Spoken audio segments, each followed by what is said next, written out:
تجزیہ و تحلیل کرتا اور تصور و تخیل کی دنیا آباد کرتا ہے۔ مسجد بننے سے قبل اس کی پائیدار عمارت کا ڈیزائن اسی بنیاد پر وجود میں آیا۔ انسان اپنے ذہن کے خیال اور تصور کو دوسرے انسانوں تک گفتگو کے ذریعے سے منتقل کرتا اور ان کے ساتھ مل جل کر کام کرتا ہے۔ اسی لیے معماروں نے اس ڈیزائن کے عین مطابق مزدوروں سے عمارت تعمیر کرائی۔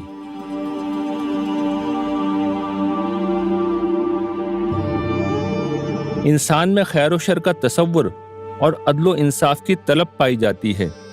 اسی بنیاد پر بادشاہ وقت نے مزدوروں کو ان کی مزدوری دی تھی اور آج کے دن تک یہاں ملازم لوگوں کو ان کے کام کے صلے میں تنخواہ دی جاتی ہے۔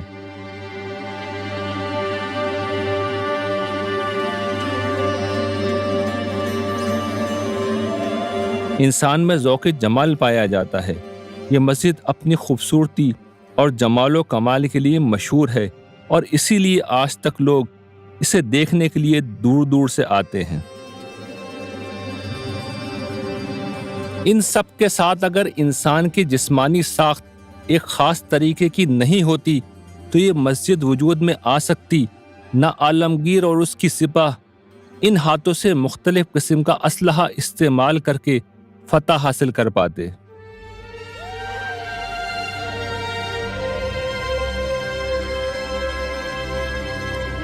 اسی بادشاہی مسجد کے عین سامنے شاعر مشرق علامہ اقبال کا مزار ہے۔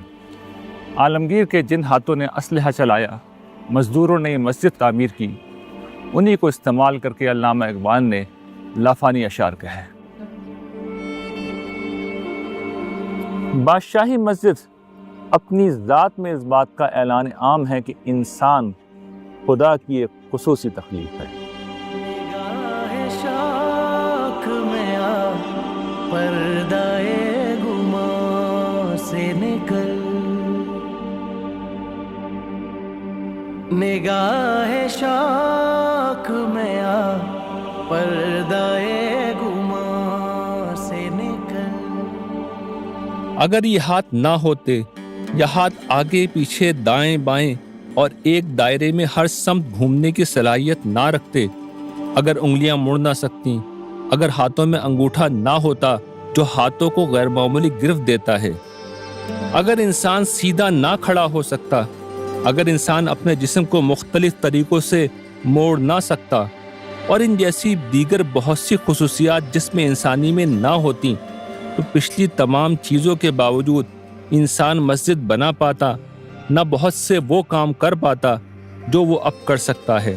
اس کی ایک بہترین مثال نماز ہے، جس میں انسان کا جسم ہر جوڑ کو استعمال کرتے ہوئے بندگی کے مختلف انداز اختیار کرتا ہے۔ اس لیے جب قرآن یہ کہتا ہے کہ اللہ تعالیٰ نے انسان کو اپنے ہاتھوں یعنی خصوصی اہتمام کے ساتھ بنایا ہے تو اس بات کو ماننے میں کوئی عقلی رکاوٹ حائل نہیں ہوتی۔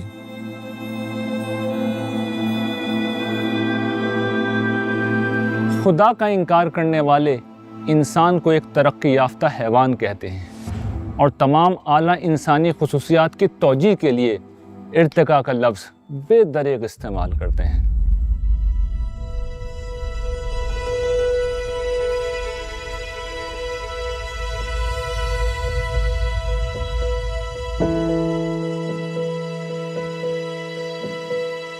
یہ سائنس نہیں ہے، یہ ایک باطل فلسفہ ہے جو اس سوال کا کوئی معقول جواب دینے سے مکمل طور پر قاصر ہے کہ اگر انسان محض ایک ترقی یافتہ حیوان ہے تو جینیاتی طور پر انسان سے قریب دیگر جانور تہذیب و تمدن اور علم و فن کی وہ دنیا بنانے میں کیوں کامیاب نہیں ہو سکے جو انسان نے بہت مختصر وقت میں بنا لی ہے۔